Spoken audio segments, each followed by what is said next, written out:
Now, I know this might be kind of crazy, but I don't enjoy Animal Crossing New Horizons, and I know you probably couldn't have guessed that from the title of this video, but I want to explain exactly why I dislike this game.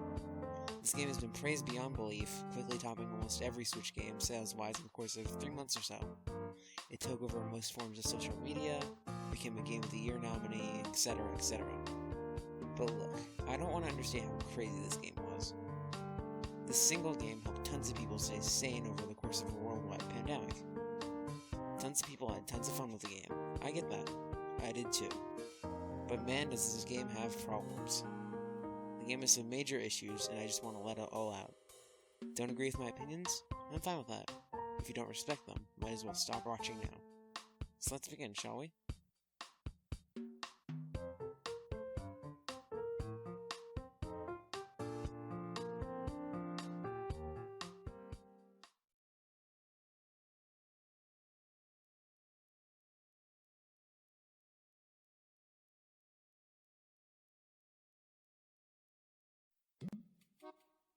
This is the one thing I wanted to get out of the way first. For a game that brought so many people across the world together, the multiplayer in this game is completely abysmal. The entire multiplayer system is just completely pointless.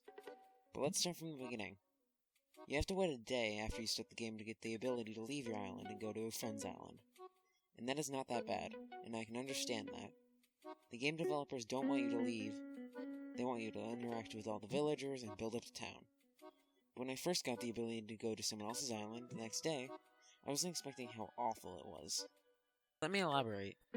First, you have to talk to the dodo in the airport. Tell them you want to visit a friend, then tell them if you want to go to a local or online island, then have them connect you to the internet, and then have them ask you if you want to join through a 6-digit code or your friend list. If you choose your friend list, you then post up a list of all your friends, you click the island, you watch a short cutscene, and then everyone on the island just watches what it might as well be the equivalent of watching paint dry while listening to elevator music. They watch a screen with your name and the island on it, and your friend's name and island on it, and a plain logo slowly going towards its destination. While you watch a black screen, and then watch the plane fly over town. This process takes around a minute and a half, I'd say. But no, it does not stop there. You then watch yourself walk into the airport, and then have the game load you onto the island, and you're finally there. That was 3 or so minutes of waiting screens and text boxes. Maybe 2 if you're lucky. But that isn't even the worst part. Every player on the island watches the cutscene, so it's 2 to 3 minutes wasted for everyone on the island. Plus, you multiply that by how many people are coming to the island. So, every time one of your 7 friends arrives, you will watch a 2 to 3 minute cutscene and waste about 15 minutes getting everyone in. They could have easily just let you walk around while the people came in. It couldn't have been that hard.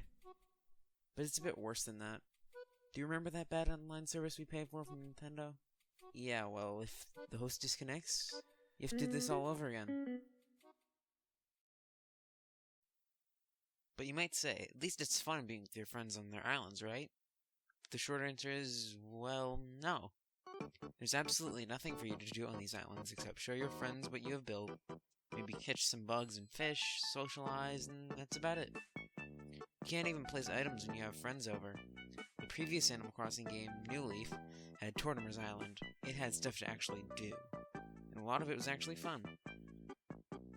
So, what is New Horizons' excuse? It has none.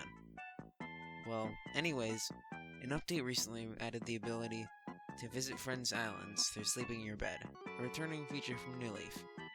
Barely any waiting screens, and it's quick and easy to visit your friends. Now, this just adds insult to injury. You may have a faster system than your intended system for visiting your friends' islands. Dreaming is just a better way of going to your friend's island. Why wait 15 minutes when you can just get in a voice chat with some friends and have them show you the island while you walk around in the dream version? So this Dream Suite thing sounds pretty great, right? They didn't mess it up at all? Nope, they did. The main purpose of the Dream Suite in New Leaf was to visit random towns and see what people around the world had made, and maybe cause havoc in the town by essentially destroying it with the tools provided. You could have the game choose a town for you, search up a town by name, search their dream address, visit a friend's town, or visit your own. What about New Horizons? You can visit a friend's island and put yours up. You can't search by name for one, or visit a random one, and you cannot visit your own. You can only search by dream address. So let me ask you this. What if you don't have another device? You can only go to a friend's island because these are the only codes you know. Now, I wish this was the only thing wrong with the dreaming in this game. But nope. There's no way to get any tools like in New Leaf, unless the island owner left them for you on the ground. This basically means the only thing you can do in dreams is the same thing you can do in the real online. Look at the town, get bored, and leave. They had a very good system, but they just stripped away almost all the purpose behind it for no particular reason whatsoever, and left all the bones behind. But they updated the Dream Suite. You can have a favorites list, and even see islands you've been to before. Now, after this update, it is slightly better. I don't want to understate this. It's not bad anymore. It's okay. All that is left is just to allow us to search by name, and especially, give us the tools to create havoc. Maybe even let us terraform, and take the furniture off the island and place it in other places. Then, I'd consider it to be amazing.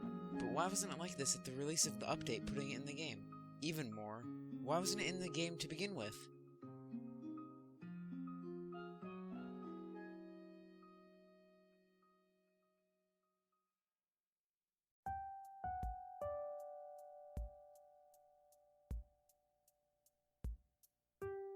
Now we come to my least favorite part of New Horizons, the update system.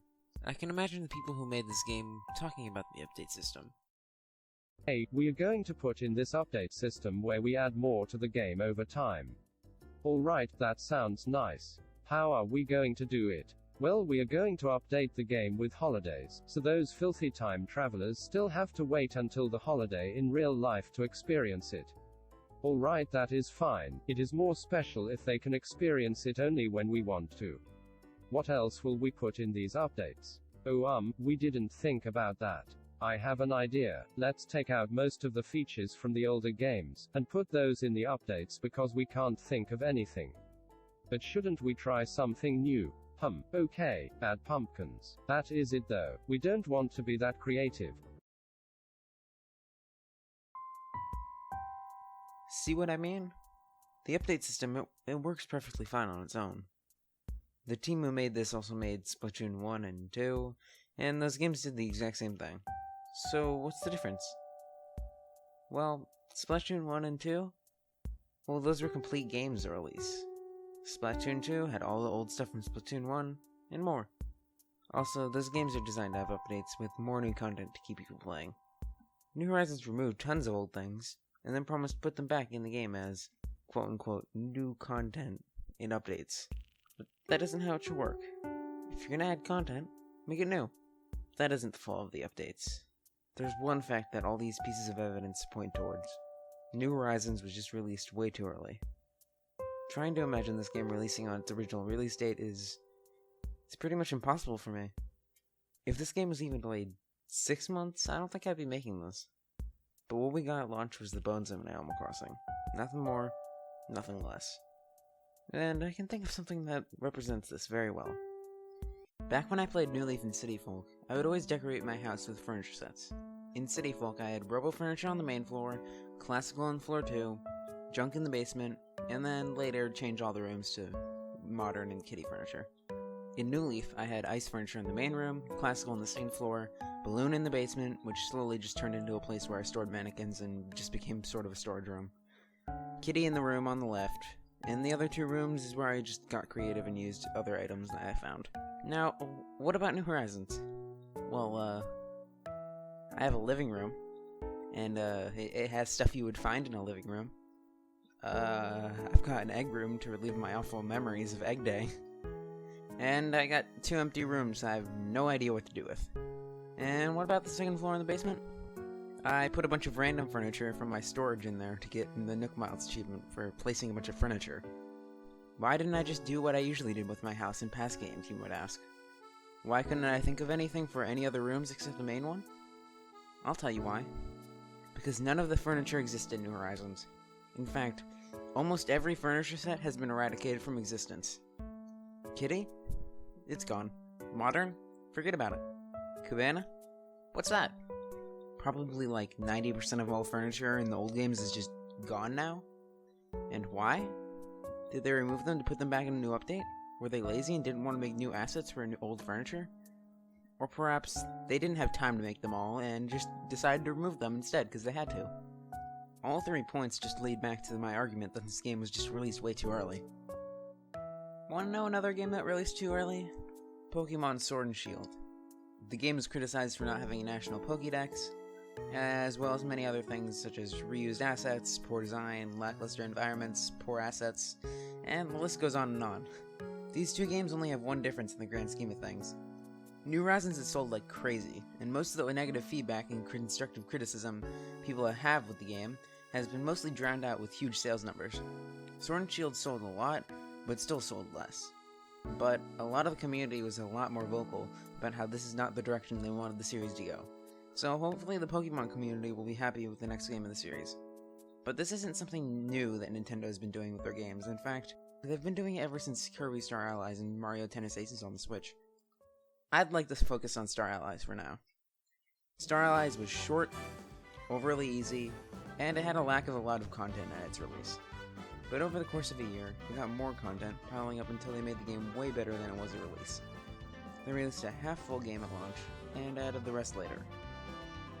But there's a difference. Star Allies added new things.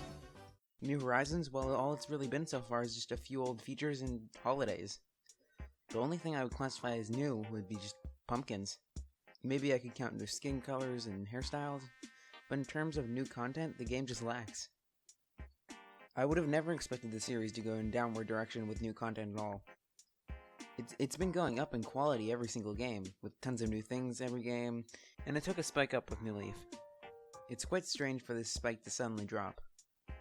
But now, why not talk about the content we actually got in this game instead of the content we didn't? So now, let us begin.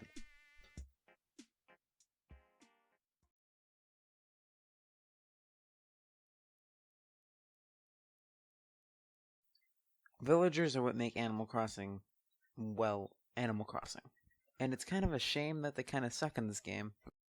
I have never seen a villager repeat the same dialogue or other villagers saying that exact same dialogue as the other one that I just talked to before New Horizons. But, I mean, I'd be fine with it if it was just that.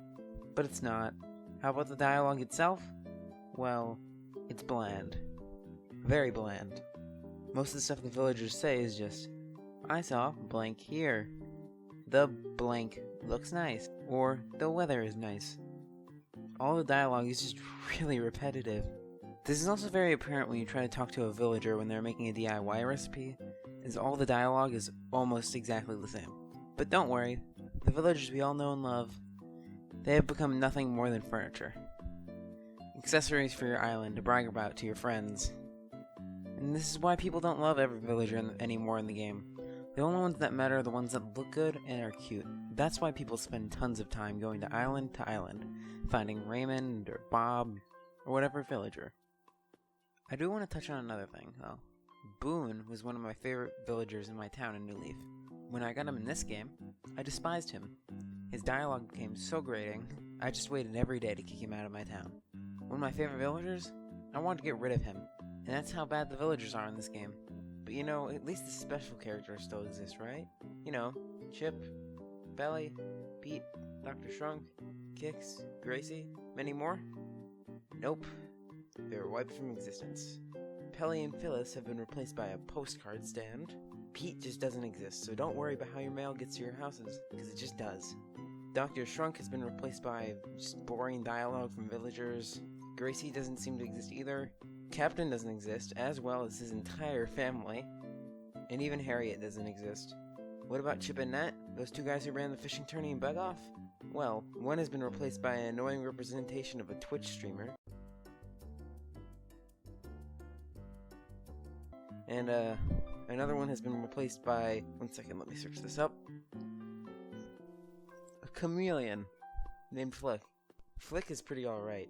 I also thought Nat really wasn't the greatest thing created by mankind.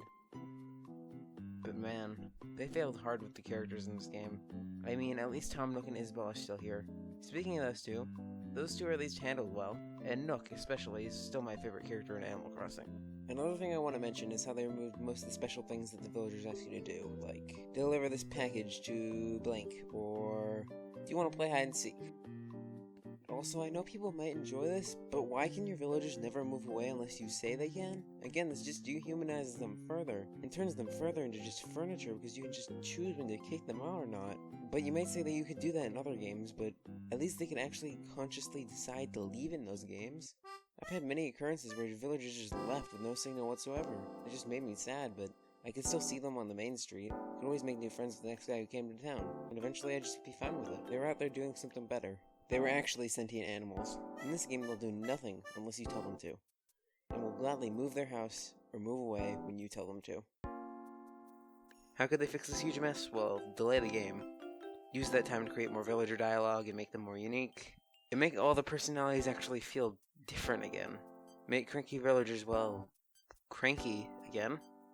And put in all the old things that they could do and ask you to do. Now, all these things could have been done by just delaying the game and giving more time to your developers to actually finish the game. Now, let's talk about the special characters. They would also improve from a delay. Their dialogue is fine in the game. I wouldn't consider it to be great, but it's decent enough. It probably would get a bit better if there's more. But disappearing characters, well, give them new things to do. There's really no reason to just cut them straight from the game. An idea I've seen pop up a lot is Harriet giving you new hairstyles exclusive to her hair salon. Maybe Cap'n could drive you to different islands. Or maybe the mainland to visit the city from City Folk. Maybe Tortimer's Island. Maybe he can even take you on his boat to go fishing. While you're fishing, maybe you can catch some never-before-seen deep ocean fish. Maybe even a secret fish that's huge. Maybe like a megalodon? They could also take the time to give Pete, Phyllis, and Pelly their jobs back in a little area in the airport. Maybe even giving you a part-time job to deliver letters, sort of like Brewster did in New Leaf. Speaking of Brewster, he could return with all the things he did in New Leaf, maybe have his store in the museum again, and like his store in New Leaf, or the main street in New Leaf, or the city in City Folk, maybe you can talk to old villagers, and maybe even some lost old characters like Frillard or that gyroid named Farley, or even Chestnut from the first game. They also need to make the dialogue in this game worth listening to and make it have substance. In conclusion, the villagers in New Horizons have lost all the humanity and charm they used to have. The special characters have lost most charm they used to have or were replaced by an inanimate object. The fact is, most of the stuff could have just been resolved if the team was given more time. They needed more ideas, and the fact is, there are barely any new ideas in this game when they were needed most. Trust me, I would love not to be here complaining about this game, but here we are.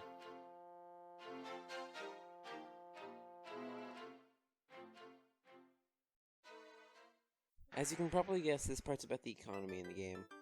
As usual, the main currency is bells, which you get by selling stuff like bugs, fish, furniture, fruit, and it's all to pay off your debt to Tom Nook. So, what else do we do with this money? Well, you pay off your house loan, like I said before, which I might also mention is 2/3 of what it was in New Leaf. So, now what? What do I get for saving all this money? Nothing. That's what you get. What a wonderful incentive to get money and save it. I went from trying to scrape every bit of money out of my town, spending hours catching rare bugs and fish on Tortimer's Island, to a person who doesn't care the slightest bit about money. But why'd I save money like that? Well, you could get stuff from saving money. Even a personal ABD. And even a badge you could get for collecting certain amounts of money. Well, maybe it could have been fine if I didn't have a way to gain massive amounts of bells in minutes. I like the idea of the stock market. I really do. But in a time where everyone can share information, the system's completely dated and just needs to be tweaked. But instead it wasn't, and people share the dodo code for their island, creating a massive turnip black market where people could gain millions and millions of bells with no effort, and even calculators to predict exactly when you could sell those turnips. But seriously, I had people ask me for 20 Nook Miles tickets, which is 40,000 Nook Miles, for a trip to sell my turnips. Just one trip. If I wanted more, I'd have to pay 40 more. If your system just encourages this type of behavior, there's obviously something wrong. They should have either restricted it down to only being able to sell these turnips at your own island, or make it so there's more than just 4 patterns. Nintendo obviously knew this could happen, considering the fact that one of the Nook Miles achievements in the game is for selling turnips, and it goes up to selling 10 million bells worth of turnips. So, after the first month, I paid off all my debt, I just have stockpiles of money with no purpose. But you might be saying, what about all the furniture you can buy? Well, not only is the amount of furniture in this game gone down exponentially, as I said earlier, the amount of furniture you can buy each day has too, going from 5 pieces of furniture, plus 2 floorings and 2 wallpapers, the entirety of Gracie Gracie's stock, which mostly every item there cost over the 100,000 bells, and a plant furniture from Leaf, to 3 pieces of furniture, one being expensive, and a seasonal item sometimes. It's just a way to hide the fact that there's less furniture in this game, but other than that, it's also hiding the fact that 60% of the furniture in this game comes from the crafting system, which I will just avoid talking about right now. I will talk about that later. Speaking of the New Leaf store, you can buy fortune cookies there which award you Nintendo-themed items. These items and cookies no longer exist. Another thing to talk about, Nook's shop has 3 different versions in the first 3 games, and 5 different versions of New Leaf. 5. How many does New Horizons have? 2.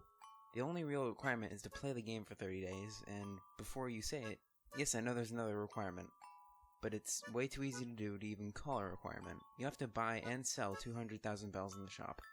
It sounded hard till you realize that you can just sell 3 days worth of bugs and fish to get the requirement, but not be able to get the upgrade because the time requirement is extremely long, which is also probably to hide the fact that there's only a single upgrade in this game. So what we have is a broken economy, with easy ways to exploit old, untouched systems to create black market schemes with people giving away high-value items for turnip prices. There's a lack of things to spend said money on, leading to piles of money in your bank account with no use or reward. And yes, this is still Animal Crossing we're talking about, if you were wondering.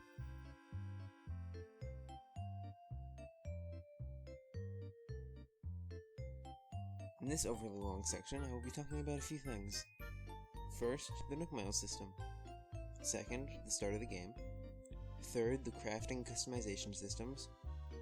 Fourth, the durability system. And then finally, I will touch on any old systems such as fishing and the museum. So let's get into it. First, the Nook Miles system. I was really excited for this one. I loved the idea of gathering points for doing tasks and exchanging them. Then I experienced it. It was fun for sure, for maybe a week or 2, until all the tasks became too large with too little payout. After the first month, I stopped even redeeming the Nook Miles Plus ones. It was more effort than I wanted to use to get such a small amount of miles. By that time, I had tens of thousands of Nook Miles saved up, because there's nothing meaningful to spend it on after you get what you want. So now I've stopped even touching the system, and also have a ton of Nook Miles with nothing to do with them. Unless you want to take part in the Turnip Black Market. You can buy Nook Miles tickets, which will take you to a mystery island. Most of the islands look exactly the same with no differentiation, and usually you just go there to destroy all the wildlife and take it with you, usually including the fruit, flowers, and sometimes trees and bamboo. But those are not the real reason people go. The real reason is the fact you can meet a villager there. So you know of people doing tons of menial tasks for hours and spending them on Nook Mile tickets, which are 2,000 Nook Miles each, to go find one of the villagers that the internet has deemed popular to use as an accessory to your town, or even better, sell them on the Animal Crossing black market for tons of valuable items. All this in total takes probably 2 to 6 hours, based on how many tickets you want. I'd say 40 to 60 is a good number, and then you spend around 2 to 4 hours going to the islands. And you might not even find the right villager. So it can take 4 hours, it could take 24 hours.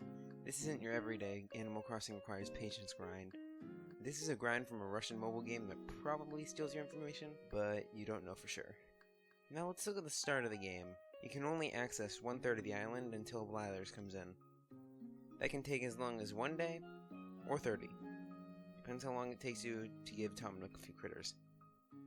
A few days later, you get the vaulting pole from Blathers. You can access another 1/3 of the island. Then, you have to get 30 iron ore from the Nooklings to make their store. This is my main problem with the start. Since you can only access 2/3 of the island, you can only get around 3 or 4 rocks. So now you have to combine the rocks you've gotten for the past 2 days with the iron you got today, leaving you with not nearly enough to do it in 1 day. Unless you grind Nook Miles tickets and get the iron from those islands. It's the villager grinding, but on a much smaller scale. Now you can be patient and not do that. Maybe 1 or 2 days to get more iron? Who would do that? Most people want it as quickly as possible. They should have probably cut the iron grind down by like half. After a few days, you finally get the ladder and you can access the rest of the island. Now I have a bit of a problem with this type of progression. The first couple days are painfully slow, with nothing to do much at all. The first day or days before Blathers comes, you are confined on a small island about 1/3 of the island's size. This leaves a small amount of things to do in that time, because the villagers mostly just splurt out tutorial dialogue, and there are only 2 of them. However, you can probably distract yourself for a few hours on these days. The problem becomes less and less of a problem as the days go on, as you get more villagers and areas to explore. This certainly isn't game-breaking, but it isn't the first game to have a slow start, but considering every other game has had almost everything you need to occupy yourself from the start, including 5 villagers and the entire town, I don't see why this game needed a slow start. After this, you have to get a 3-star island for KK to show up, which can take a very long time, or a very short time. Depends whether you're willing to spam campfires all over your island to exploit the broken version of the perfect town system, and then the credits roll, while you watch him play his music. There's never really been a main story in Animal Crossing game except you moving into town and being put into debt by Tom Nook. I like what they tried to do. I like the feeling of gradually making the island into more of a town. But I don't know. I kind of don't like Animal Crossing having an ending, quote-unquote. But it's fine, I don't really care. If I'm gonna be honest, this 2-week tutorial is the most fun I had with the game. After this tutorial, the game continues to give less and less things to do until you feel absolutely bored, which is quite sad. Now, let's look at the crafting system. This is what most people were probably excited about going into this game, and one of the more controversial things I say. I did not enjoy the crafting system. Or at least, well, I didn't after the first 3 or so weeks. It was great at first, scavenging the island for resources, creating your own tools and such, slowly making the island less and less rural, except for a few things. Anyways, why did I not enjoy it after the first 2 or 3 weeks? Well, many reasons. First, it feels like they shove it in your face every 5 seconds as a roadblock so you do the main mechanic of the game. The entire durability system is actually based upon this mechanic. Having you craft new tools after they break is just an arbitrary way for you to use the crafting system. Secondly, it was no longer satisfying to find DIY recipes since I already had so many. But what do I do with the DIYs I already have? Just sell them. Or keep them in your storage. Wait. What? I can't put them in the storage? Just one thing to say to this. One thing. Why? There's no use for these extra DIYs, and I wish they just did more with it instead of, oh, sell it for 100 bells. Maybe have a special DIY villager that you can find sneaking around your island who will trade them for a fair amount of bells or new DIYs. They could also sell you extremely pricey random DIY boxes with 10 DIY recipes, with them all being new, or a cheap DIY box that you can get DIYs you already own from. You could also buy some rare DIYs from him, requiring rare materials. And that kinda leads into my next point. Crafting feels pointless, and it gives me no sense of achievement. I would like to feel like I did something when I crafted. None of the crafting recipes are ever hard to do, except the ones requiring gold. And that robot one. That robot one is really hard. But these things don't really do anything or look spectacular. They're basically only for bragging rights. The gold tools are part of this category too, sadly. The only thing they are anymore are just bragging rights. Seeing how they break. They used to actually provide additional properties as well, which I've seen not a lot of people know about, such as the net having a larger radius, or the axe never breaking, or being able to create perfect fruit with the shovel. Next, there's no diversity in the materials. There's just wood, flowers, stone, gold, fruit, iron, sometimes bamboo, seasonal materials, and a few other things. Well, why can't I use amethyst, emerald, silver, maybe use dirt, trees, and weeds to craft plants?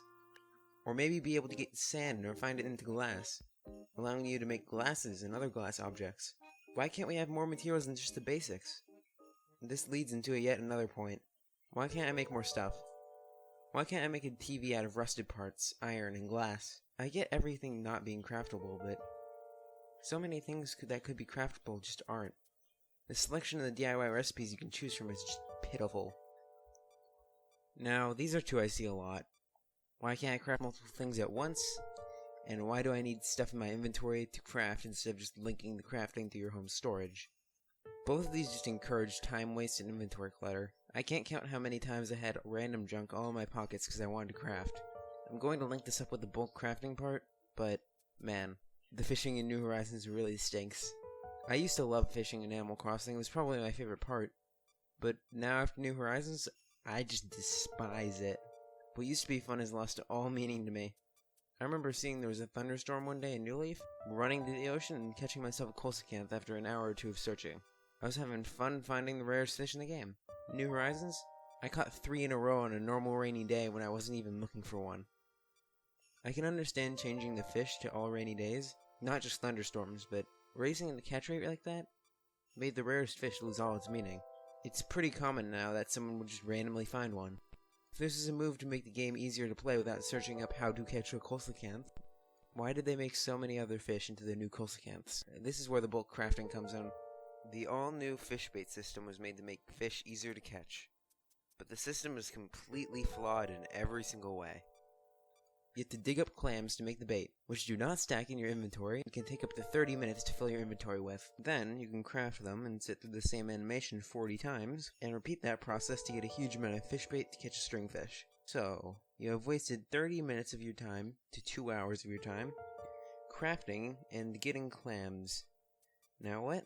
Make sure you know the exact spot where you can find a stringfish, which is the 3rd layer of your island. Cast bait, fish, repeat, for only as much bait as you have. Fishing rod break? Craft another one. Now, if you ask me, 3rd layer of your island at a certain time of year and day is a lot more vague than a thunderstorm at any time of year. Considering most people don't fish on the small water area they're given on the top of their island, unless they created a large water area with a landscaping tool, this all combines to make the stringfish almost impossible to find without a guide.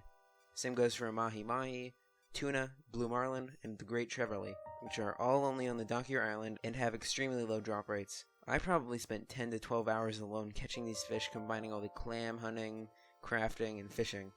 And that's a generally low number. Another Russian mobile game grind, as you can see. The fact that you can only craft things one at a time is most apparent here, and it ruins the entire system by itself. Now, I've rambled on about crafting enough. Now I want to touch on the customization kits. They actually improved it over New Leaf. Good job, New Horizons. The system is a lot better than New Leaf. While I don't enjoy paying tons of bells for customization kits, they are better than waiting a day at retail for one customized piece.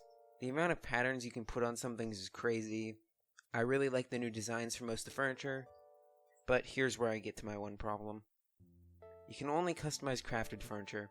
Anything you buy cannot be customized, and this decision just pains me. What's worse is the fact that they made it so you have to wait for the color of furniture you want to show up in the store, which they obviously did to cover up the lack of furniture. This just shows how rushed they were. These colored versions were probably going to be linked to the customization, but due to time constraints, they probably did this instead. Now the final part about anything linked to crafting. The durability system.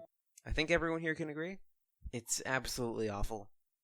This system does not belong in Animal Crossing, and never has. It's usually just an excuse to have you do the main mechanic of the game, as I stated earlier, and it's just painful. They could have stopped it after the flimsy tools, but have the axe break, because it was like that in every game before. This system works in a game like Breath of the Wild, but not in a game where you relax. I now feel every moment ticking by in the game, worrying about when the tool in my hand will break. I think that's enough said. I think we can all agree that the durability system is awful and probably one of the worst things that was ever added in this game. The museum in this game is gorgeous. It's miles better than the old one, and I love how new exhibits get added the more fish you catch. It's a nice touch. This one's more of a nitpick, but I could rotate the camera in the museum in New Leaf. Why can't I do that in this game? It'd be pretty great if you could. But then I realized there's no art exhibit, there's no second floor, no constellations, no personal exhibits. What happened to the full descriptions of every bug, fish, and fossil in the museum? I'm sure they'll add some of this stuff back in some big museum extravaganza update. But why weren't they in the game when the game started? But the late addition of art creates another problem that's way deeper than the art itself. The system that chooses which special character is coming to your town each day works like this. Sunday is reserved for Joan, or Mary, whatever her name is. I don't know, the lady who sells turnips. Saturdays for Cake Slider, and the other 5 days will choose a certain character based on some convoluted system. What's the problem with the system? Well, something in the system makes it so certain characters get picked more than the other ones. What it is, I don't know. But it basically ruins the entire system. I end up hating when leaf or label show up because I just want red. In the time I played this game when the game had red in it, I got him twice.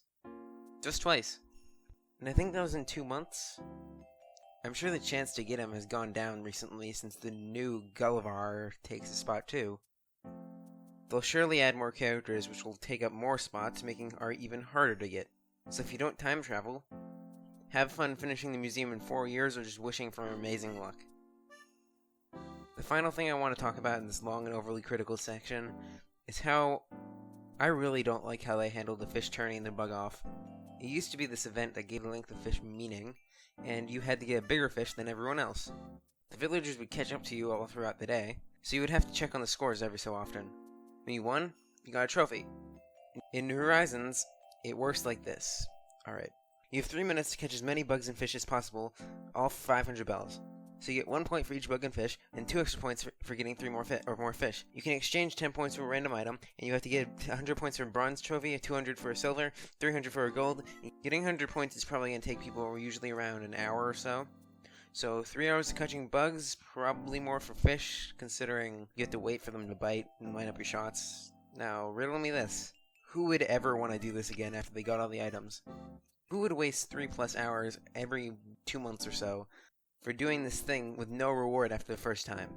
I was motivated in past games to do it because it usually took a small fraction of my time, and the game wasn't really making me do anything, just letting me go at my own pace and catch a single huge fish. In New Horizons, I'm forced to find as many fish as possible in such a short amount of time, but there's no reason for me to just not catch every single fish I see, and it makes it kind of mindless. I lied when I said that was the end. Next thing to talk about, the island sharing, or should I say, lack thereof. If you're the first one to play the game, you're the island representative. This means the game circles around you. Only you can do 90% of the things on the island. What about the other people who also want to live on your island? Well, screw them. How do you like having to log into the main player's account to do anything meaningful on the island? Because that's what you'll be doing. Any other player is about as useful as the common villager. While you, the one who just happened to be gone the day you guys got the game, are treated as a mere peasant. The real final thing I want to talk about is the music. The best way I can describe the music in this game is... We went from having this...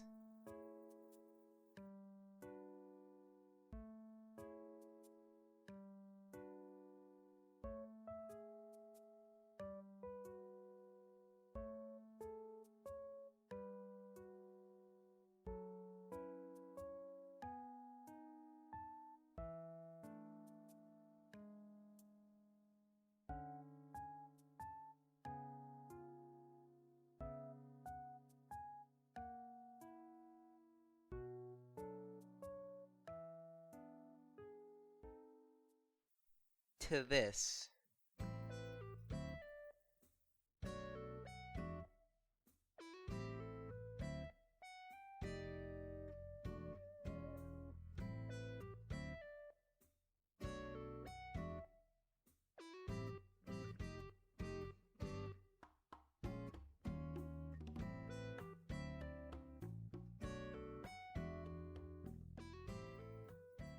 I can't even say much about this topic, but I will say the weird synth playing in the background of every song just doesn't work. It leaves me to never listen to this game's music. I usually just play this game on mute and listen to other things, which is something I really don't do often unless I really dislike the music. I've seen a video that goes over this very well, probably much better than I can, so I'll just link that in the description. And that's all I can possibly say on this topic, so as I said earlier, that's all I have to say. I made this section crazy long, and for a good reason. Most new things New Horizons introduced to the series just flop on their back. Some of these things even ruin older systems, or they just change an old system and entirely ruin it. And then you have things like the new bag accessories, which people saw in the trailers and were really happy about. People theorized, maybe it gave more inventory space? Maybe it was a place for letters? Maybe you were delivering letters for the post office? But what was the true meaning of the bag? Nothing. I'm completely sure this section would have been a lot shorter if this game was given more time in the oven. But of course, it wasn't. I'm sure the bags would have some purpose if the game wasn't delayed. But it wasn't. That's really all I can say to fix these problems. I can't really say much else. The game just needed more time, but it didn't get it. It kind of makes me sad, you know? You can only wonder what this game would have looked like if it had been delayed again.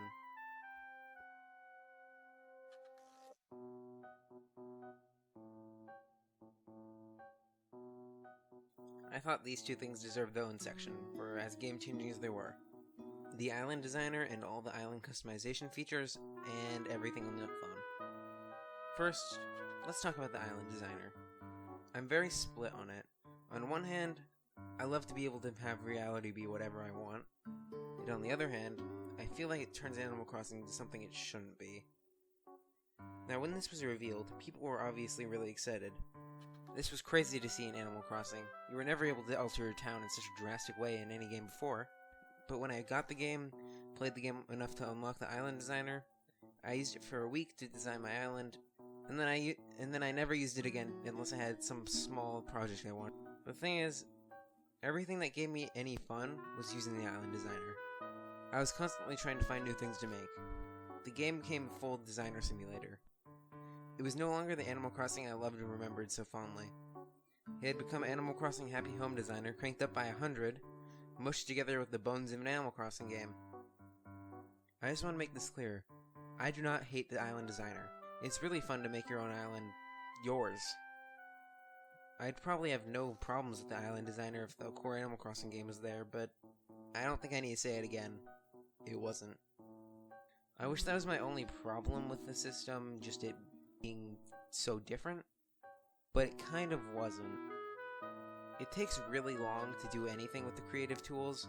You have to do everything one block at a time, piece by piece, and there's no way to speed it up. I mean, it's fine. I like the feeling of building the island by piece, but that feeling would also be there if it was a bit faster. To move a building, you have to spend 50,000 bells and select a place to move it by standing on it. Then, wait a day to move it. You can also not move more than one at a time. If you want to move a building in one block in any direction, you have to spend 100,000 bells and wait 2 days. How much fun does that sound? And this was actually the thing that made me time travel, which is something I never thought I would do. Want to know what else is fun? Grinding Nook Miles to spend a ton of them to unlock all the pathing and customization tools. It's also fun to see all the villagers not interact with anything you made for them and sprint around or sit in the town square.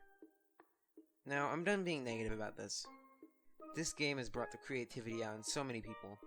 You can go see the crazy creations people have made. They spend hours and hours making that stuff, expressing all their creativity. Placing furniture outside is great, although I do wish they kept the public works projects from the last game instead of making them DIY recipes. But just in general, I don't know whether to praise it or to shame it. So that's for you to decide. Now, let's talk about the Nook phone. Easily by a country mile, this is the most underutilized idea this game has. The phone has a few apps which are all extremely basic. Now I want to talk about them all. So for the purposes of time, I'll rush through them all. First, the Nook Shopping app. A very badly executed idea for one reason. Why do I have to have physical money on me to pay for a piece of furniture online? Second, Nook Miles and DIY recipes. I've already talked about both of these, so I'm not going to talk about them again. Next, the rescue service. Not only does it give Rossetti an awful job, I used it a grand total of 1 time to listen to his theme. After this, Passport, Critterpedia, Map, and Custom Designs. These are the basic things in every Animal Crossing. I like the new map design, and I'm happy they increased the amount of designs you can have. Next, camera. You can finally take pictures of our creations. That's good. Finally, Call Islander. It's the co-op of the game, and all I can say is it's okay. It's pretty restricted, but I guess they did their best effort. With that, I talked about all the apps. That didn't take too long, did it? Well, why was this idea underutilized? The only things that could not have been in a past game with no phone were the rescue service and the Nook Shopping apps. Maybe you could have a KK Slider app where you could listen to some music on the fly.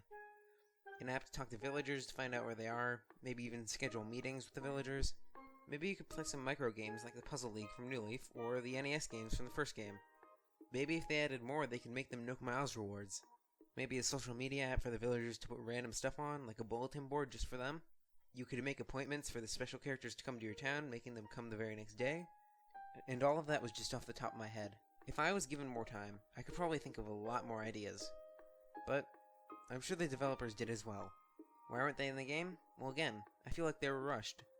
They put the most basic things on the phone and called it a day because they had a deadline to meet. Maybe they weren't rushed, but it sure as heck seems like they were.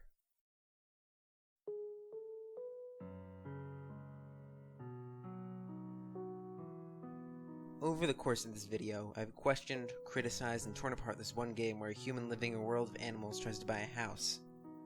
Well, it's time for the final verdict.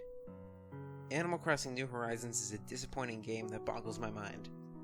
It's a game that removes a ton of old features from its predecessors and degrades many of the features from those past games. It introduces new, underutilized, and badly executed ideas, and it turns the game into a completely different genre. Some of you might not agree with the third point, but let me ask you this. List 5 completely new features that New Horizons added that you enjoy. I guess if you really enjoy crafting despite its many flaws, you can list that. If you somehow think Nuke Miles is really fun, you can list that. I don't really know anyone who enjoys the Mystery Islands, but I guess you could list that too. The island customization is fun for a while though, but I can't think of anything past that. Not only does this game lack or degrade many old features from its predecessors, it barely adds any new ones. It also imposes an out-of-place update system to drip-feed people content that should have been included in the base game, and this all just leads me to one conclusion. Animal Crossing New Horizons has been released way too early, whether you want to admit it or not. Sure, it wouldn't have made such a huge impact if it released at any other time, but it needed a couple of extra months, or maybe even a year to finish. That's it. That's my final verdict. All my points have led to this. New Horizons just needed another delay.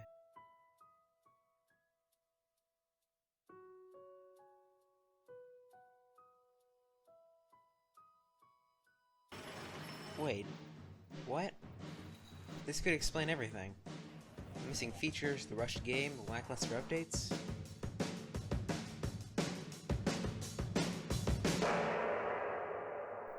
I didn't think this meant much when I first saw the game was coming out in that Nintendo Direct. But then someone pointed something out to me that I all but forgotten. If you remember what I said at the beginning of the video, the Animal Crossing team and the Splatoon team are the exact same.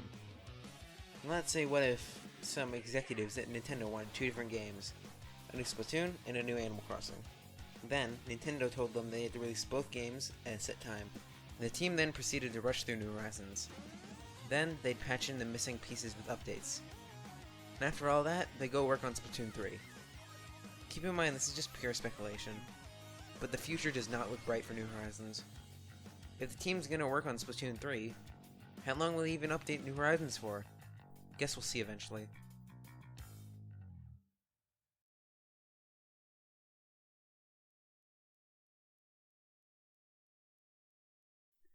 The original Animal Crossing was created by Kitsuya Eguchi.